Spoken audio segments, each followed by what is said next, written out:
નમસ્તે વિદ્યાર્થી મિત્રો, ફરીથી એક વખત તમારું સ્વાગત છે ધોરણ 12 આંકડાશાસ્ત્ર ભાગ 2 ના અભ્યાસની સત્રમાં. તમારી સાથે છે રવિ સર. ચલો વિદ્યાર્થી મિત્રો, આપણે સંભાવનાનો અભ્યાસ કરી રહ્યા છીએ અને એમાં ઘણા બધા આપણે આગળ પણ નીકળી ગયા છીએ. અને આમ જોઈએ તો સંભાવનામાં શરૂઆતથી આપણે પસંદગી તેમજ ગણ તેમજ આગળ આવીએ તો ગણ ઉપરથી નિદર્શ અવકાશ, સાનુકૂળ પરિણામ, ઘટના અને ત્યારબાદ સંભાવના એટલે કે સાદી સંભાવના અને એમાં ગાણિતિક વ્યાખ્યા મુજબ તેમજ વિશિષ્ટ સંભાવનાઓ પણ જોઈ ચૂક્યા. એથી આગળ જાવ તો નિયમવાળી સંભાવના આવી ગઈ હતી. નિયમની અંદર તમે જોયું સરવાળાનો નિયમ હોય. તો ચલો વિદ્યાર્થી મિત્રો, આ સરવાળાના નિયમનો ઉપયોગ કરી તમે ટૂંકી રીતે સંભાવના તૈયાર કરી. એમ જ એની અંદર આવતી પાછી વિશિષ્ટ સંભાવનાઓ પણ તમે તૈયાર કરી ચૂક્યા છો. તો હવે આગળ નિયમમાં હજુ આગળ જઈએ તો આપણી પાસે આજના અભ્યાસમાં નિયમની અંદર ગુણાકારનો નિયમ ખાસ કરીને એ આજનો મુખ્ય અભ્યાસ રહેશે. તો એની સાથે જોડાયેલા થોડા ઘટકો અને વ્યાખ્યાયિત પદો એ આપણે આજે જોવાના થશે. તો જો આજના અભ્યાસની સૂચિમાં એક તો નિયમ છે, જેમાં આગળ વધીએ તો શરતી સંભાવના ખરેખર એક નિયમ તરીકે વર્તે છે એટલે આપણે એને કહીશું શરતી સંભાવના. ત્યારબાદ નિરપેક્ષ ઘટનાઓ તો બને છે, તમે એમાં જોઈ ગયા ભાઈ નિશેષ ઘટના હોય, સાનુકૂળ ઘટના હોય, બરાબર કે નહીં, પરસ્પર નિવારક હોય. એ જ રીતે અહીં નિરપેક્ષ ઘટના. ત્યારબાદ જો તો ભાઈ ગુણાકારનો નિયમ, જે નિયમ શબ્દથી ઓળખાશે. પહેલો સરવાળાનો નિયમ, આ છે ગુણાકારનો નિયમ. હવે આગળ જઈએ તો કે પસંદગીનું ધોરણ આવશે. આ પસંદગીનું ધોરણ, ચલો એ તો આપણે અંદર ખાસ એના ઊંડાણપૂર્વકના અભ્યાસમાં જશું ત્યારે જોવાના છીએ. પણ અહીં થોડુંક આપણે સમજીએ તો અત્યાર સુધીમાં સંભાવના મેળવવા માટે તમે ક્યાંક ને ક્યાંક પસંદ કરતા, પત્તું ખેંચતા, પાસા ઉછાળતા આવા શબ્દો ઉપયોગમાં લીધા હતા, જેને સમજેલા હતા. એ જ વસ્તુ માટે પસંદગીનું ધોરણ છે. તો અહીં પ્રકાર છે પુરવણી સહિત, પુરવણી રહિત. તો આ સૂચિ પ્રમાણે આજે આપણે શું કરીએ છીએ, સૌપ્રથમ શરતી સંભાવના જે છે એનો અભ્યાસ કરવાના છે. ચલો મિત્રો, ઘણીવાર તમે તમારા ફ્રેન્ડ સર્કલમાં ગ્રુપની અંદર કોઈ એમ જોતા હશો વ્યક્તિને ફટાફટ આમ એક આદત હોય કે ચલો લાગી શરત એવું બોલવાની, અથવા તો ઘણા જે છે અમુક કામ માટે શું કરે શરત મૂકે છે, અથવા ઘણા કામ એવા જ હોય કે જે શરતને આધીન થતા જ હોય. આવું ક્યાંક ને ક્યાંક તમે જોયેલું હશે, સાંભળેલું હશે, અથવા તમે એનો અનુભવ કરેલો હશે. તો આ જ અનુભવ જે છે એમાં શરત શબ્દ એ તમને સંભાવના શું કરે છે, દર્શાવે છે, દેખાડે છે, અથવા ક્યારેક સંભાવના ભણાવી પણ જાય છે. પણ એને આજે આપણા ગાણિતિક સ્વરૂપમાં ઢાળીએ અને એ સંભાવના માટે શરતી સંભાવના આપણા પુસ્તક અને આપણા અભ્યાસક્રમ મુજબ કેવી હશે એ પણ લેતા જઈએ. પરંતુ એ પહેલા શરતને આધીન જે કે આપણે અહીં શું થતી હોય, ઘટનાઓ ઘટતી હોય એને નિહાળીએ, એને માણીએ તો તમને આમ ખ્યાલ હશે કે ભાઈ બસ સ્ટેન્ડ લઈએ, એરપોર્ટ લઈએ, રેલવે સ્ટેશન લઈએ, બરોબર, ત્યાં એક સિક્વન્સ કામ કરતી હોય છે. સિક્વન્સને તમે ઓળખો છો, બરોબર ને, કે નહીં, કઈ રીતે? જેમ કે ભાઈ એરપોર્ટ છે તો કોઈ ફ્લાઇટનું આવાગમન ગણીએ, એટલે કે આવવું અને જવું, બરોબર છે. તો ત્યાં જે રીતે પેસેન્જર જે છે એને ટાઈમ ટેબલ આપવામાં આવે છે, અથવા તો ટાઈમ ટેબલ આપેલું હોય તો એ પ્રમાણે ફ્લાઇટનું આવાગમન હોય. આ કોઈ પણ એક કારણને આધારે બની શકતું હોય છે. એ જ રીતે બસ સ્ટેન્ડ પર જોયેલું હશે, કોઈ એક રૂટ ઉપર આવતી બસ જે છે એને બીજો રૂટ આપવામાં આવતો હોય. ત્યારે રેલવે સ્ટેશનની વાત કરીએ તો એક જ ટ્રેક ઉપર આવતી ટ્રેનોની વાત કરીએ તો એનું આવાગમન જે છે એમાં તમારે પહેલી ટ્રેન, પહેલી બસ, પહેલી ફ્લાઇટ એને આધારે એના પછીની ટ્રેન, ફ્લાઇટ કે બસ માટે શું કરવું પડતું હોય છે, ટાઈમ ટેબલ સેટ કરવું પડતું હોય છે. તો જો અહીં એક જ ઘટક હોવા છતાં એનાથી જ બનતી બે ઘટનાઓમાં શરત છુપાયેલી છે. જેમ કે ભાઈ એક ટ્રેન જે છે એ એક ટ્રેક ઉપર આવી રહી છે, બરોબર છે. એ જ ટ્રેક ઉપર શું થશે, બીજી ટ્રેન પણ આવશે. પણ ક્યારે? પહેલી ટ્રેન જતી રહેશે ત્યારે.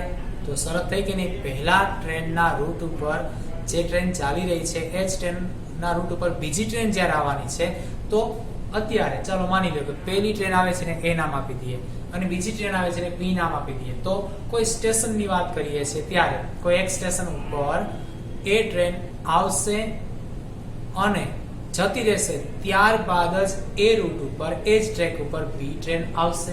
ચલો તો આ શું થયું? એ ના જતા રહેવાને કારણે અથવા તો એ ના ટ્રેક ઉપરથી પાસ થઈ જવાના કારણે શું થાય છે? બીજી ટ્રેન આવી શકે છે અથવા એના આધાર આવી શકે છે. જો પહેલી ટ્રેન પાસ નહીં થાય તો બીજી પણ નહીં થાય. તો એનો મતલબ કે બીજી ટ્રેનને પાસ થવું છે તો આધાર કોણ? પહેલી ટ્રેન પાસ થાય. તો એ ટ્રેન પાસ થાય તો બી ટ્રેન પાસ થઈ શકે છે.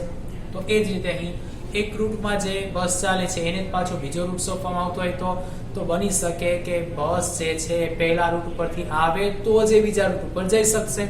તો આ જ વસ્તુ અહીં શરત બનાવે છે, શરત છુપાવે છે, એ આપણે અહીં ગોતવાની છે. કઈ રીતે? એ રકમના શબ્દો ઉપરથી. પરંતુ પહેલાના અભ્યાસના ધોરણથી આપણે સમજીએ કોને કહેશું.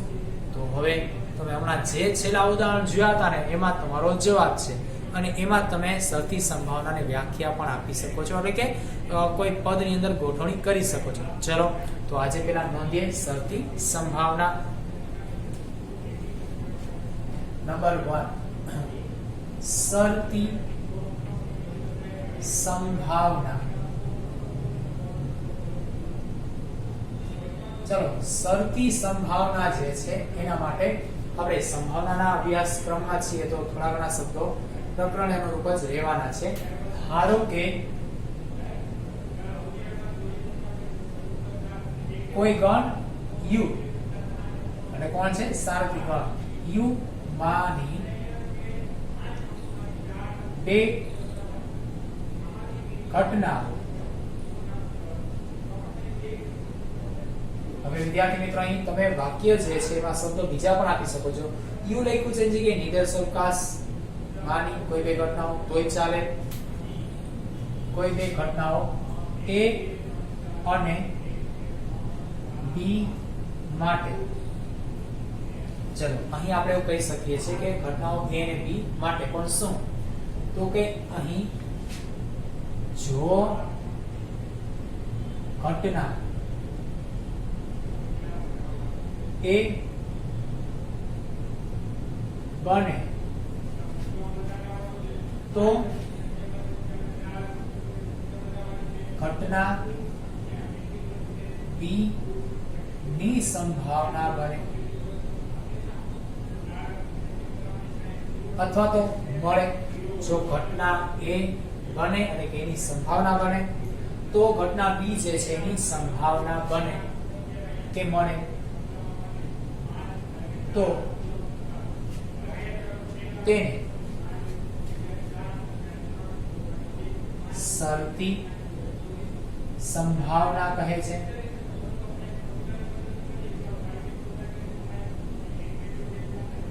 ચલો બરાબર કે નહીં? એને શું કહેશું? શરતી સંભાવના. હવે જો અહીં b બનવાની સંભાવના જે છે કોની પર આધાર રાખે છે? તો ઘટના a ઉપર. તો વાક્ય પ્રયોગમાં ભાઈ a બનશે તો જ b બનશે એવું કહી શકીએ. હા, તેથી સંકેતમાં એને કહેશું. તેથી સંકેતમાં p of એટલે કે સંભાવના. બરાબર? શું? તો કે b/a અથવા p/a. કારણ શું ભાઈ? તો જો સ્લેશ એટલે આધાર છે. હવે p બને પણ કોના આધારે? એના આધારે. p ના બનવાનું કારણ કોણ? તો કે a. તેથી અહીં એવું કહેશું b/a. b બને તો a બને, એ જ રીતે a બને તો b બને. આ બંને અહીં શક્ય છે. તો અહીં આપણે પહેલું વાક્ય લીધું a બને તો b બને. તેથી મેં દર્શાવ્યું p/a. તો તેને સંકેતમાં p/a થી ઓળખાય અથવા તો લખાય. બરાબર છે? ચલો હવે આને આપણે આપણી ભાષામાં અથવા સમજાવી ભાષામાં વાક્ય પ્રયોગથી સમજાવવું હોય, દર્શાવવું હોય તો અહીં અલગથી તમને બે વાક્ય આપી રહ્યો છું જે તમારા કોઈ રકમના શબ્દમાં જોવા મળશે. જેમ કે તમે આની પહેલાના નિયમમાં જોયું હતું, સરવાળાના નિયમમાં શું જોયું હતું? તો કંઈક ઓછામાં ઓછી એક ઘટના અથવા આવા શબ્દો હોય તો તમે ઓળખી જતા હતા કે સરવાળાનો નિયમ છે. એ જ રીતે અહીં શરતી સંભાવના છે એવું ઓળખવું હોય તો આપણી પાસે આ લખવામાં આવશે બોર્ડ ઉપર. એવા વાક્ય હોય, એવા શબ્દો હોય તો ઓળખી શકાશે. જેમ કે અહીં લખીશ જો ઘટના a બને તો ઘટના b બી બને તેની સંભાવના, જો ઘટના A બને તો ઘટના B બને તેની સંભાવના. તો આ એક વાક્ય જે છે બીજું પણ છે, પહેલા દર્શાવી દઈએ. જો ઘટના B બને તો ઘટના A બને તેની સંભાવના. ચલો હવે પેલા બેને સંકેત આપી દે, પણ સંકેત આપવા માટે શું કરશે? જે વાક્ય લખ્યા છે ને બરાબર, એ વાક્ય પ્રમાણે આપણે એનો સંકેત તૈયાર કરશે એટલે ઓટોમેટિક આ વસ્તુ તમને સમજાઈ જશે. જેમ કે પહેલું, ઘટના A બને તો ઘટના B બને. ચલો ઘટના B ક્યારે બનશે ભાઈ? A બને તો આધાર કોણ? A. ચલો આધાર ક્યાં આવે? છેદમાં નીચે કે આધાર આપે છે તેથી. ચલો હવે અહીં લખીએ આધાર A. હવે એના આધારે કઈ ઘટના બને છે? B. તો B ઘટના માટે B/A થશે. હવે આ શું છે તો કે સંભાવના, તો B/A ની સંભાવના થઈ ગઈ, તો P of B/A. હવે આને બીજી રીતે યાદ રાખવું હોય તો આ જે વાક્ય આવ્યું ને આ બે ઘટના છે બરાબર, એમાં શરતી હોય એટલે કે જો અને તો હોય, અથવા તો તમારા વાક્ય જે છે એની અંદર આવા જો તો પ્રકારના અર્થ નીકળતા હોય, બનતા હોય તો અહીં શરતી સંભાવના છે. કદાચ જો ને તો એવા શબ્દોને મૂકેલા છે સરળતા માટે, પરંતુ આવા શબ્દનો ઉલ્લેખ ન થયો હોય તો ઘટના A બને એનો આધાર હોય ઘટના B બનવા માટેનો, તો એવા અર્થવાળા વાક્યમાં પણ શરતી સંભાવના છે. તો હવે આને યાદ કેમ રાખશો સંકેતને અથવા શરતી સંભાવનાનો? કઈ શરતી સંભાવના છે એ જાણવા માટે બીજા શબ્દોમાં કહું તો કોણ આધાર છે, કોણ શરત છે ઘટના બનવા માટે? તો અહીં અત્યારે શરત છે એ બરોબર, પણ એને એકદમ સરળતાથી જે ઘટના પહેલા બને એ છેદમાં લખવાની, જે ઘટના પછી બને એને અંશમાં લખવાની. આવડી શું જો તો ભાઈ, જો અહીં ઘટના A બને તો B બને છે. હવે B પહેલા બની શકશે?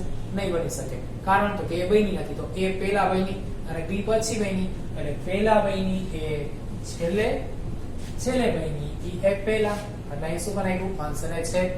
જે પહેલા બને છે એ છેદમાં, પછી બને છે તે અંશમાં અને સંભાવનાનો P. બરોબર છે? તો એવું નીચે જો તૈયાર કરો છે તો તમને આવડી જશે. જો ઘટના B બને તો ઘટના A બને તેની સંભાવના. ચલો હવે અહીં આધાર કોણ આપે છે ભાઈ? A કે B? તો B આપે છે બરોબર ને. B એ આધાર છે અને A એ તો કે B ના આધારે બનતી ઘટના છે. તો અત્યારે A ને શરત શું લાગુ પડે છે? B ઘટના બનવી, B ની સંભાવના બનવી. ચલો વિદ્યાર્થી મિત્રો, તો અહીં પહેલી ઘટના એ છેદમાં, બીજી ઘટના એ અંશમાં, તેથી આપણે લખી નાખીએ P of A/B.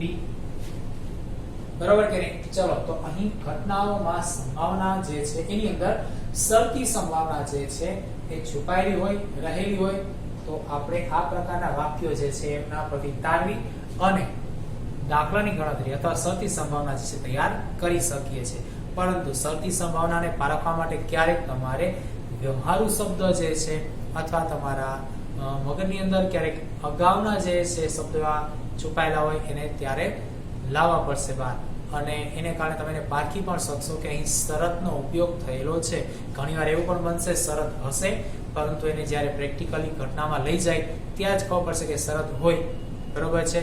ચલો તો હમણાં જ છેલ્લે જો ત્રણ ઉદાહરણ આપેલા હતા એમાં શરત હોય જ છે, પરંતુ એ શરત ચોખ્ખી દેખાતી નથી, કેમ કે એ શું છે આપણા રોજિંદા જીવનમાં વણાયેલી છે અને સહજ બાબત લાગે છે. આપણે કોઈની વાત કરીએ કે ભાઈ ચલો પહેલી બસ જે છે બરોબર એ આવશે, એનો રૂટ પૂરો કરશે, પછી એ જ બસ જે છે બીજા રૂટ ઉપર જવાની છે. ઉદાહરણ તરીકે આપણે એક કામ કરીએ, કોઈ એક બસ લઈએ બરોબર, એને રૂટ સોંપી દઈએ તો કે ભાઈ ગુજરાતમાં સૌરાષ્ટ્ર પ્રદેશમાં અહીં શું કરે છે તો કે પહેલા જશે, એટલે કે પહેલો રૂટ જશે. એ રૂટ પૂરો કરીને આવે ને પછી એ જ બસ પાછી ગુજરાતના રૂટ ઉપર જાય છે, એટલે કે ચલો અમદાવાદ તરફ જાય છે. બરોબર છે? તો વિદ્યાર્થી મિત્રો હવે અહીંયા આપણે એવું કોઈને કહીએ ભાઈ આ બસ છે રાજકોટથી જુનાગઢની પેરે ટ્રીપ કરશે. હવે એ જ બસ જ્યારે રાજકોટ પરત આવશે ત્યારબાદ શું થશે? એ અમદાવાદની ટ્રીપ ઉપર જશે. તો હવે આપણે એવું કોઈને સામાન્ય કીધું હોય તો અહીંયા જો તો શું કહેશે ભાઈ પહેલી બસ છે જુનાગઢ ગઈ છે ને એ આવે ને પછી એ જ બસ પાછી અમદાવાદ જવાની છે. તો અહીંયા ખરેખર શરત છુપાયેલી છે. જો પણ અહીંયા ઓળખાશે નહીં, પણ એને વાક્ય પ્રયોગમાં લઈ જાઓ તો કે બસ જે જુનાગઢ ગઈ છે એ રાજકોટ આવશે તો જ અમદાવાદ જશે. તો જો શરત આવી ગઈ, બરોબર કે નહીં? તો અહીં જો ને તો આવ્યું પણ આપણે ગોઠવું છે, પણ એને સાદી ભાષામાં જ્યારે બોલવામાં આવ્યું ત્યારે, કહેવામાં આવ્યું ત્યારે તો ત્યાં શરત દેખાતી ન હતી. તો આવું જ કંઈક જે છે એવા કેટલા બધા દાખલાઓમાં તમને જોવા મળશે અને એને તમારે ઓળખવાનું છે. એના માટે મેં તમને એ શબ્દ પહેલેથી તારવી દીધા છે અને જે શબ્દ તારવી દીધા છે, બરોબર, એ શબ્દમાં તમારે એક સંકેત છે. હવે આ સંકેતનો ઉપયોગ કરો ત્યારે આપણા માટે એક શું છે, શરતી સંભાવનાનો ઉકેલવા માટેનું સૂત્ર છે. ચલો એ સૂત્ર પણ લેતા જઈએ. તો અહીં સૂત્રમાં સૌથી પહેલું એટલે કે જો નંબર પહેલી ઘટના A બને તો B બને એ શરત હોય તો અહીં સૂત્ર માટે પહેલા સંકેત લાવવું પડશે P of B/A. ચલો તો A બને એ શરતે ઘટના B બનતી હોય તો સૂત્ર થશે P of B/A બરાબર P of A છેદ B, એટલે કે A અને B ની છેદ ઘટનાની સંભાવના છેદમાં તો કે છેલ્લે હોય છેદમાં, જો તો અહીંયા કોણ છે આધાર A છેદમાં P of A. ચલો આ સૂત્ર બસ આવું જ છે. કરવાનું શું થાય જો તો કે તમારે P of B/A મેળવવા છે, એની સંભાવના તૈયાર કરવી છે તો તમારે A છેદ B તૈયાર કરવા પડશે અને કોઈ ઘટના A ની સંભાવના તૈયાર કરવી પડશે, બરોબર કે નહીં? છેદની ઘટના અને આધાર કે જે શરત આપે છે એ ઘટનાની સંભાવના તમારે તૈયાર કરવી પડશે, પછી બંનેનો ગુણોત્તર. ઓકે, આવું જ બીજા વાક્ય માટે. ચલો નંબર 2 પ્રમાણે શું થાય? જો ઘટના B બને તો ઘટના A બને. ચલો એનો સંકેતમાં અહીં આવી દઉં તો જો ઘટના B બને તો A બને, તો છેલ્લે છે પહેલા લખી નાખો. A ક્યારે બનશે? B બનશે ત્યારે B ને આધાર લે છેદમાં લખી નાખો. હવે સૂત્ર તરીકે તો ભાઈ અંશમાં તો કોણ આવે? કે બે ઘટનાનો છેદ જ આવે, A છેદ B. છેદમાં કોણ આવે ભાઈ? તો કે છેદમાં છેલ્લે હોય તે આધાર હોય તે P of B. જો બે સૂત્ર સરખા છે, ફક્ત આધાર જુદો છે એને કારણે બેની છેદ રચના, બેની ઘટનાઓ જુદી છે, બરોબર કે નહીં? ચલો તો હવે આ સૂત્રની મદદથી આપણે શરતી સંભાવના જે હશે એનો ઉકેલ લાવી શકીએ છીએ. હવે જો શરતી સંભાવના પછી નિરપેક્ષ ઘટના છે. તો નિરપેક્ષ ઘટના એટલે કે તમને એના માટે એક અલગ પ્રકારની ઉદાહરણ રચના આપો. હવે સમાજની અંદર આપણે ઘણા બધા પ્રકારના માણસો હોય છે, વિવિધ પ્રકારના, બરોબર કે નહીં? તો એની અંદર એવા પણ વ્યક્તિઓ હોય છે કે જે પોતાના કામથી કામ રાખતા હોય, જેને બીજાના કામથી કોઈ અસર ન થતી હોય, કે બીજા કોઈ કામ કરે તોય ભલે, ન કરે તોય ભલે, એ કામ બગાડે તોય ભલે, ન બગાડે તોય ભલે, સારું કરે તોય ભલે, એનાથી કોઈ મતલબ હોતો નથી. એ શું કરે છે? પોતાનું કામ કરે છે. તો હવે થયું શું? બે વ્યક્તિઓ અહીં કામ કરતા હોય ત્યારે પહેલાનું કામ થતું હોય એની બીજાના કામ કરવાની કે ન કરવાની કોઈ અસર થતી નથી. જો આવી ઘટના બનશે તો એનો મતલબ સીધો એવો જ છે ટૂંકમાં કે બે વ્યક્તિઓ એકબીજા ઉપર આધાર રાખતા નથી, અને જે આધાર રાખતા નથી એને શું કહેશું? નિરપેક્ષ. એકદમ સાચું. આધાર રાખે એ સાપેક્ષ, ન રાખે તે નિરપેક્ષ. આ વસ્તુ આપણે પહેલા પાઠમાં, જેમાં પ્રકરણ નંબર 2, 3 અને 4 એમાં ખૂબ જ આ વસ્તુને આપણે ઉપયોગમાં લીધેલી હતી. કઈ રીતે? તો કે બે ચલ હતા, ચલ x અને ચલ y. તો ચલ x એ આધાર આપે, ચલ y એ આધાર લે છે, બરોબર કે નહીં? પ્રકરણ નંબર 3 અને પ્રકરણ નંબર 4 જેમાં સમયનો આધાર હતો, જેમાં એકમાં ચલ x નો આધાર હતો, બરોબર કે નહીં? જ્યારે નંબર 2 ની વાત કરીએ, પાર્ટ 2 ના ચેપ્ટર નંબર 2 ની વાત કરીએ, એમાં x અને y એ બંને એકબીજાના આધાર લેતા હતા. તો ચલો એ બધા સાપેક્ષ પણ હોય એકબીજા માટે, બરોબર? પણ જ્યારે જે આધાર આપે છે કે આધાર લે છે એના સિવાય તો કે આધાર આપે પણ નહીં અને લે પણ નહીં, તો એ બંને માટે નિરપેક્ષ હોય, બરોબર? તો એ જ વાત અહીં હતી. હવે કદાચ અહીં માની લો કે આવું કોઈ ઉદાહરણ આપણે લેવું હોય તો ચલો એક પાસો ઉછાળી, બરોબર? એ પાસામાં તો કે આપણે 2 વખત પ્રયત્નો લેવા છે, એટલે કે 2 વખત ઉછાળવા છે. એક જ પાસો લાવો, પહેલી વાર ઉછાળું અને હું કહું કે પાસા ઉપર 1 મળે. ચલો પાસા ઉપર 1 આવશે? હા આવશે. હવે પાસો બીજી વાર ઉછાળું તો હું એમ કહું કે પાસા ઉપર બીજી વાર ઉછાળું ત્યારે યુગ્મ અંક મળે. ચલો હવે તો વિચારો, પહેલી વાર તમે પાસો ઉછાળ્યો ત્યારે એની ઉપર અંક 1 આવે છે, બરોબર? હવે બીજી વાર જ્યારે પાસો ઉછાળો છો ત્યારે એની ઉપર શું આવે? યુગ્મ અંક આવે. પણ એ માની લો કે યુગ્મ અંક આવે કે ન આવે, બરોબર? સંભાવના છે ભાઈ, ન પણ આવે અને આવે પણ ખરી. તો એને કારણે પહેલા પ્રયત્નને કોઈ અસર છે? પહેલા પ્રયત્નમાં એક અંક આવે બરોબર અને બીજા પાસા ઉપર યુગ્મ આવે એવું કઈ થાય છે ના એવું થતું નથી શું થાય છે પહેલા પ્રયત્નમાં પાસા ઉપર એક અંક આવ્યો હોય તો એને કારણે કે એના લીધે બીજા ઉપર યુગ્મ આવે એવું નથી થતું કે બીજા ઉપર યુગ્મ ન આવે એવું પણ થતું નથી અથવા ઊંધું કે બીજા પ્રયત્નમાં જો યુગ્મ અંક આવ્યો હોય તો જ પહેલા પ્રયત્નમાં એક મળે કે બીજા પ્રયત્નમાં યુગ્મ અંક ન આવે એટલા માટે પહેલા પ્રયત્નમાં એક પડે આવું કઈ છે ના આવું કઈ થતું નથી તો અહીં જ્યારે બે ઘટનાઓની વાત કરીએ ત્યારે પહેલી ઘટના કે બીજી ઘટના કોઈ પણ માટે બરોબર છે એક ઘટના ઘટતી હોય ત્યારે એટલે કે એની સંભાવના બનતી હોય ત્યારે બીજી ઘટના બનવાની સંભાવના બને કે ન બને તેની અસર પહેલી સંભાવના એટલે કે પહેલી ઘટના બનવાની સંભાવના ઉપર થતી નથી તો એ બંને ઘટનાઓની સંભાવના નિરપેક્ષ છે એટલે કે બંને ઘટના નિરપેક્ષ છે બરાબર છે હવે સાદી ભાષામાં એવું પણ કહી શકાય કે પહેલી ઘટનાની સંભાવના બને ત્યારે બીજી ઘટનાની સંભાવના બને કે ન બને તેનાથી બદલાતી નથી તો પણ ચાલે ચલો વિદ્યાર્થી મિત્રો એ જ રીતે આપણે શું કહીએ છીએ નિરપેક્ષ ઘટનાના શબ્દો જે છે એને પણ અહીં નોંધી લઈએ તો નંબર 2 માં જઈએ સૌથી સંભાવના પછી કોણ આવે છે નિરપેક્ષ ઘટના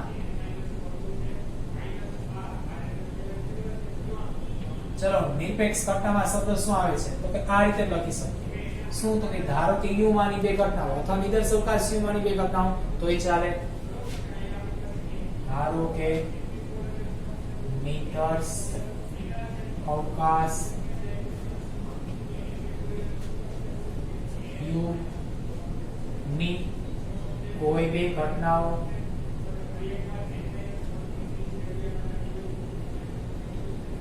a અને b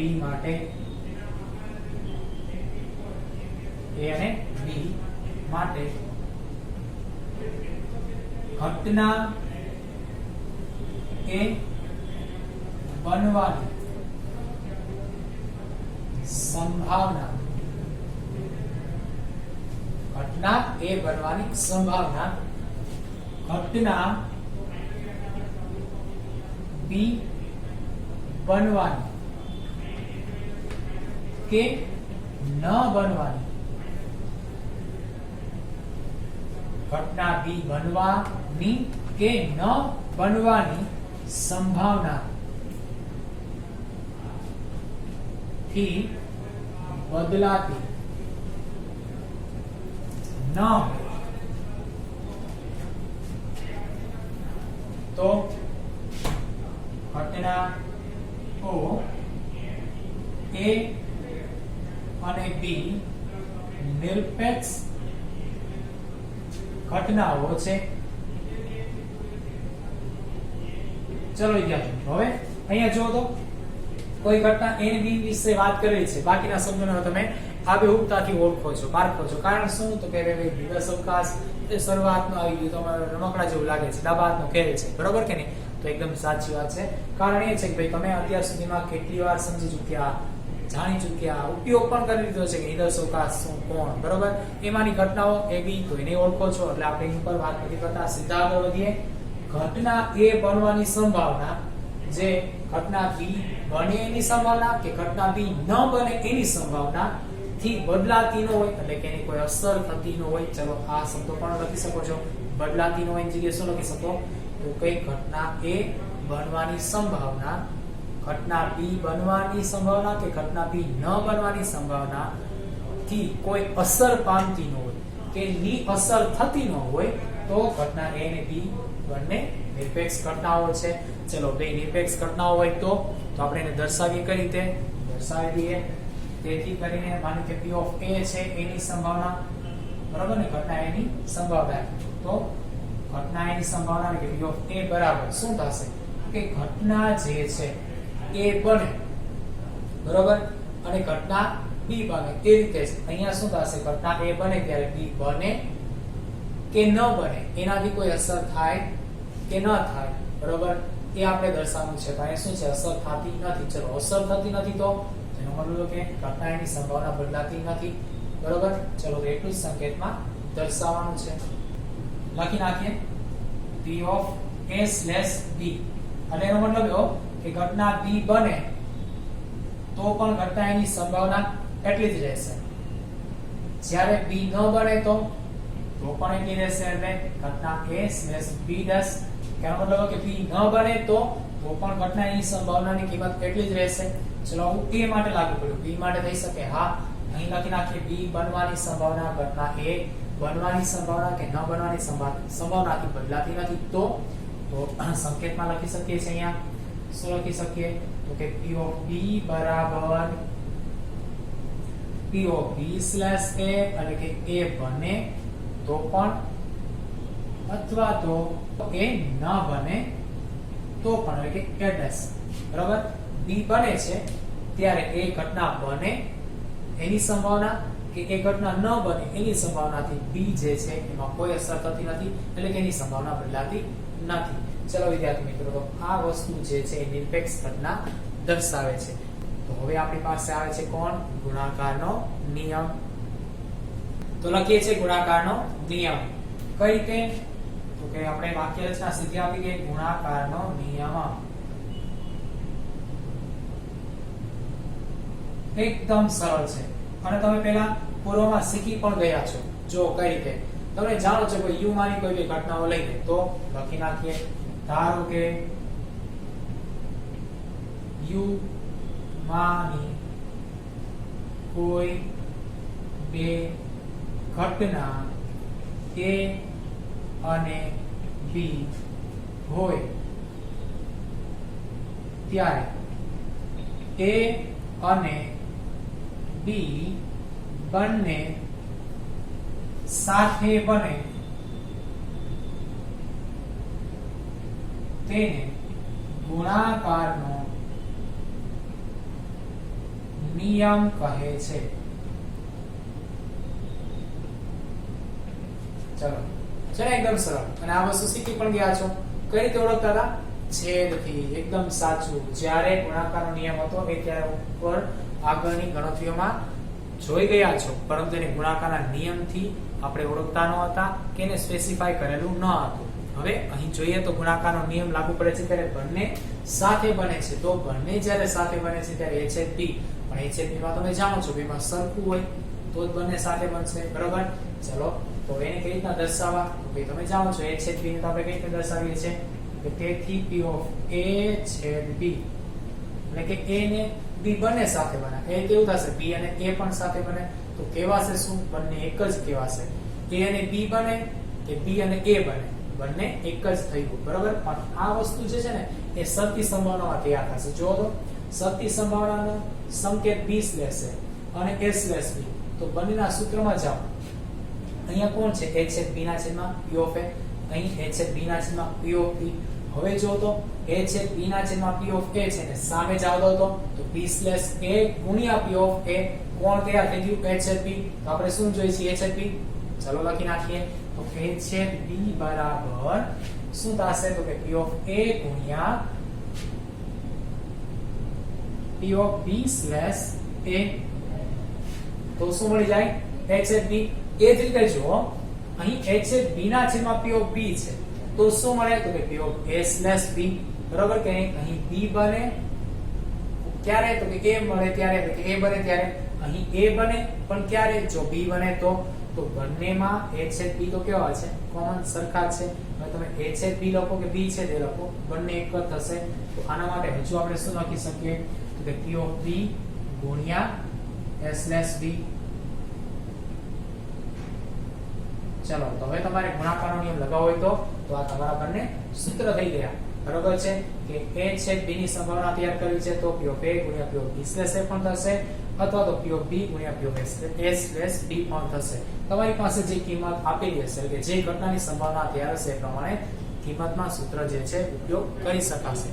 ચલો વિદ્યાર્થી મિત્રો, હવે શું? તો કે છેલ્લું પુરવણી સહિત અને પુરવણી રહિતનું ધોરણ એ પણ આજે ફટાફટ જોતા જઈએ છીએ. પસંદગીનું ધોરણ લઈએ, પુરવણી સહિત અને પુરવણી રહિત. ચલો સૌપ્રથમ લઈએ છીએ આપણે પુરવણી સહિત.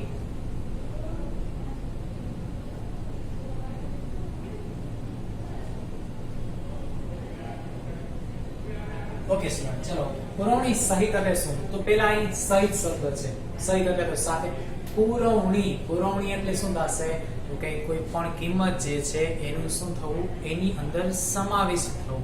અથવા તો એને વારંવાર જેને કે આપણે શું કરીએ છીએ આવરી લઈએ છીએ એટલે મીન્સ કે એનું આવૃત બનવું તો અહીં સહિત એટલે જે પુરવણી લઈએ છે જે કિંમત લઈએ છે કિંમત સહિત એવું થશે સાદી ભાષામાં સમજવાનું છે બાકી વ્યાખ્યાયિત પદ આપણને મળશે ચલો પુરવણી સહિત માટે અહીં આપણે સીધા સંભાવનામાં જમ્પ લગાવીએ તો પહેલા તો ભાઈ તમે જ્યારે કોઈ પણ યાદચ્છિક પ્રયોગ કરો છો તો આ પ્રયોગ વખતે કોઈ વસ્તુની પસંદગી કરશો તો આ પસંદગી ક્યાંથી થાય છે નિદર્શ અવકાશમાંથી નિદર્શ અવકાશમાંથી તમે કોઈ એકમ પસંદ કરો છો બરોબર ત્યારબાદ એ એકમ પસંદ આવે પણ ખરી ન પણ આવે તો શું કરો છો એ આધાર આપો અહીં પુરવણી સહિત અને રહિત માટે રહેશે ચલો એક ઉદાહરણ આપો કદાચ તમે કોઈ એક ફ્લાવરની શોપ પર ગયા છો અને તમે અમુક પ્રકારના ફ્લાવર જે ખાસ એ પસંદ કરો છો તો જનરલી હવે અહીંયા તો શું હોય કોઈ પેકિંગમાં હોય અથવા તો તમને ખાસ કરીને પસંદ કરીને ખુદ કોઈ વેપારી આપી દેતા હોય છે પરંતુ જાતે તમે પસંદ કરતા હશો તો બની શકે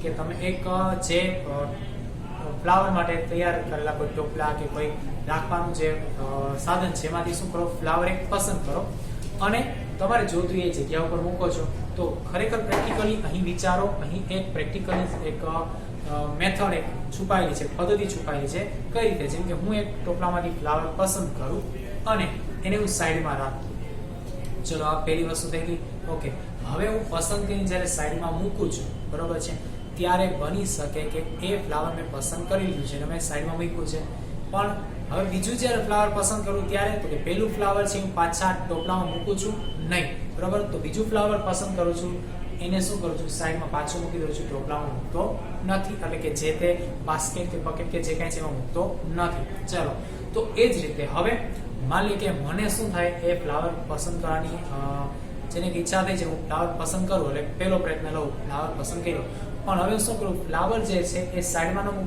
પરત પેલી બાસ્કેટમાં મૂકી દઉં તો હવે થશે શું તો કે તમારા અવલોકનોની પુરવણી જે છે એમાં સહિત થશે કારણ શું બની શકે કે તમે પાછું જ્યારે પસંદગીનું ધોરણ અપનાવો ત્યારે ફ્લાવર તમારી સામે આવે ઓકે ચલો હવે આ જ એક ઉદાહરણ લઈ લો ફ્લાવરની જગ્યાએ ફ્રૂટની કોઈ રેકડી હોય ટ્રોલી હોય બરોબર છે અથવા શાક માર્કેટમાં જાઓ શાકની પસંદગી કરો છો ત્યારે જો આવું બનતું હશે બટેટા કે ટમેટાનો કોઈ ઢગલો પડ્યો છે એમાંથી બટેટું પસંદ કરો બરોબર અને શું કરો એને તમારે જોતું હોય એ બાસ્કેટની અંદર મૂકો બકેટની અંદર મૂકો ચલો પણ ન જોતું હોય તો શું કરીએ છીએ સાઈડમાં મૂકીએ જો વિચારો આવું નથી કરતા આવું કરીએ ને તો પેલો વેપારી કહી દે ચલો બેન આગળ જાઓ અથવા ચલો ભાઈ આગળ જાઓ જોતા હોય તો લઈ લ્યો બાકી અમારા શાક બગાડા જે છે બગાડોમાં ફિંદોમાં આવું કહી દેશે બરાબર કારણ શું કેમ કે આપણે જાણીએ છીએ કે સારી વસ્તુ આપણે લેવાના છે ખરાબ આપણે હાથમાં હશે તો સાઈડમાં મૂકીએ તો ખરાબ વસ્તુ બધી સાઈડમાં ક્લાસિફાઈ થઈ જશે વર્ગીકૃત થઈ જશે એવું પહેલા વ્યક્તિ કરવા દેશે નહીં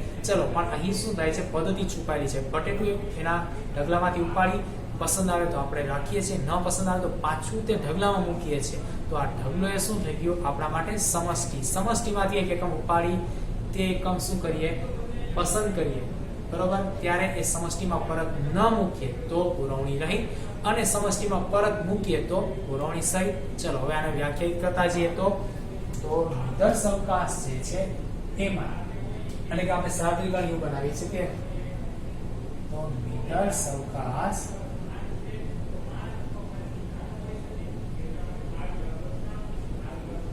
યુના યાદચ્છિક પ્રયોગના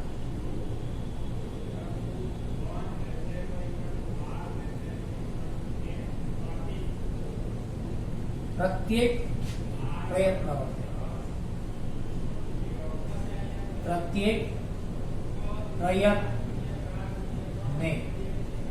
નિદર્શ અવકાશ યુના યાદચ્છિક પ્રયોગના પ્રત્યેક પ્રયત્ન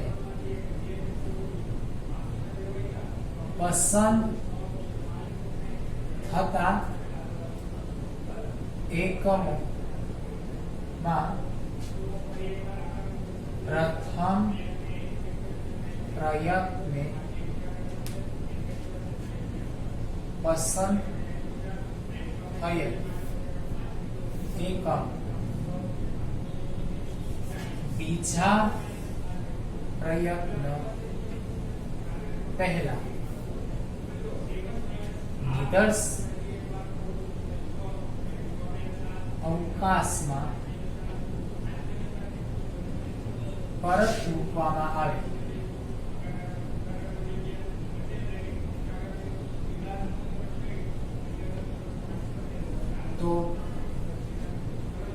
કે પુરવણી સહિત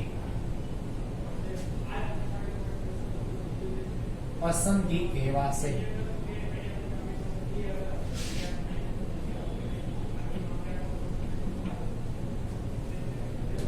ઓકે, જો જીવે અહીંયા સુધી નિદર્શકાશીના યાદચ્છિક પ્રયોગના પ્રત્યેક પ્રયત્ન પસંદ થતા એકમોમાં પ્રથમ પ્રયત્ને પસંદ થયેલ એકમ બીજા પ્રયત્ન પહેલા શું કરે, નિદર્શકાશમાં પરત મૂકવામાં આવે. એટલે કે તમે એક એકમ પસંદ કરો પણ એ પસંદ થયેલો એકમ શું કરવાનો, પાછો તમારા નિદર્શકાશ એટલે કે સમષ્ટિમાં પરત મૂકી દેવાનો અને ત્યારબાદ શું કરવાનું, બીજો એકમ પસંદ કરવાનો છે. ચલો અહીં શબ્દો બદલી પણ શકાય, નિદર્શકાશ કે સમષ્ટિ પણ કરી શકાય અને સમષ્ટિમાં પરત મૂકવામાં આવે તો પણ ચાલે. તો અહીં પરત મૂકવામાં આવે તો પુરવણી સહિત, પરત મૂકવામાં ન આવે તો પુરવણી રહિત. ચલો બેમાં એટલો જ તફાવત છે, એટલો જ ફેર છે. તો વિદ્યાર્થી મિત્રો પુનરાવર્તિત કરી દો, કારણ કે બીજા નંબરની વ્યાખ્યા તમે જાતે તૈયાર કરવાના છો. પુરવણી સહિત એટલે પુરવણી સહિત એટલે સમષ્ટિમાંથી અથવા તો નિદર્શકાશીના યાદચ્છિક પ્રયોગ જે છે એના પ્રત્યેક પ્રયત્નમાં પસંદ થયેલા એકમોમાં પ્રથમ પ્રયત્ને પસંદ થયેલ એકમ એટલે કે પહેલી વખત આપણે શું કર્યું, કોઈ પ્રયત્ન કર્યો યાદચ્છિક પ્રયોગનો, બરોબર, ત્યારે જે એકમ પસંદ થાય એ પસંદ થયેલો એકમ બીજા પ્રયત્ન પહેલા શું કરવામાં આવે, નિદર્શકાશમાં એટલે કે સમષ્ટિમાં પરત મૂકવામાં આવે તો પુરવણી સહિત પસંદગી કહેવાશે. અને જો મૂકવામાં ન આવે એટલે કે પ્રથમ પ્રયત્ન જે એકમ પસંદ કરીએ છે એને બીજા પ્રયત્ન પહેલા શું કરીએ, સમષ્ટિમાં કે નિદર્શકાશમાં પરત મૂકવામાં ન આવે તો એ પુરવણી રહિત પસંદગી કહેવાશે. ચલો વિદ્યાર્થી મિત્રો, તો આજે આપણો આ સેશન થોડો સૈદ્ધાંતિક રહ્યો. હવે પછીના સેશનમાં જઈએ ત્યારે હવે આ જ સૈદ્ધાંતિક બાબતોનો અભ્યાસ કરી અને આગળ આવશો ત્યારે દાખલાઓ જે છે એનો અભ્યાસ કરીએ છીએ. ચલો નવા લેક્ચરમાં મળીએ, ત્યાં સુધી આવજો.